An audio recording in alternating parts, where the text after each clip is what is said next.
Hello guys, তোমরা সবাই কেমন আছো? আশা করছি ভালো আছো আর আমিও ভালো আছি। আজকে হচ্ছে সকালবেলা রান্না করার ডিউটি আমার। তো এখানে দেখো আলু বেগুন সব কেটে নিয়েছি, আর এক সাইডে ভাত বসিয়ে দিয়েছি। তো আমার রান্না করতে খুব ভালোই লাগে।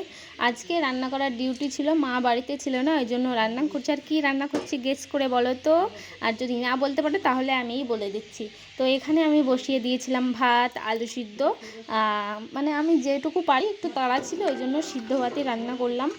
এখানে আমি ভাত বসিয়ে দিয়েছি, দেখো ভাত। এখানে ভাতটা ফুটছে, বেগুন ভাজা, লঙ্কা, এখানে বেগুনে লবণ হলুদ সব মাখানো হয়ে গেছে। এই যে তেল দিয়ে দিয়েছি কড়াইয়ের উপর। এই যে হচ্ছে ছোট্ট একটা কড়াই নিয়েছে, কারণ আমার ছোট জিনিসে রান্না করতে খুব ভালো লাগে। ছোটোবেলায় যেরকম রান্না করতাম, খেলনা বাটি খেলতাম সেরকম। তো এখানে আমি 4 পিস বেগুন দিয়ে দিলাম।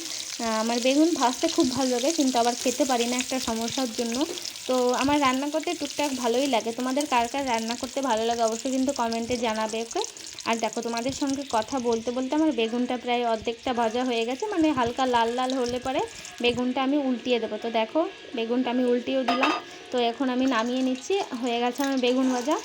ভাতটাও হয়ে গেছে, মানে ভাতটা ফুটলে ভাতের মারটা গেলে ফেলতে হবে। তো তোমাদের সঙ্গে কথা বলতে বলতে আমার রান্না করা হয়ে গেল।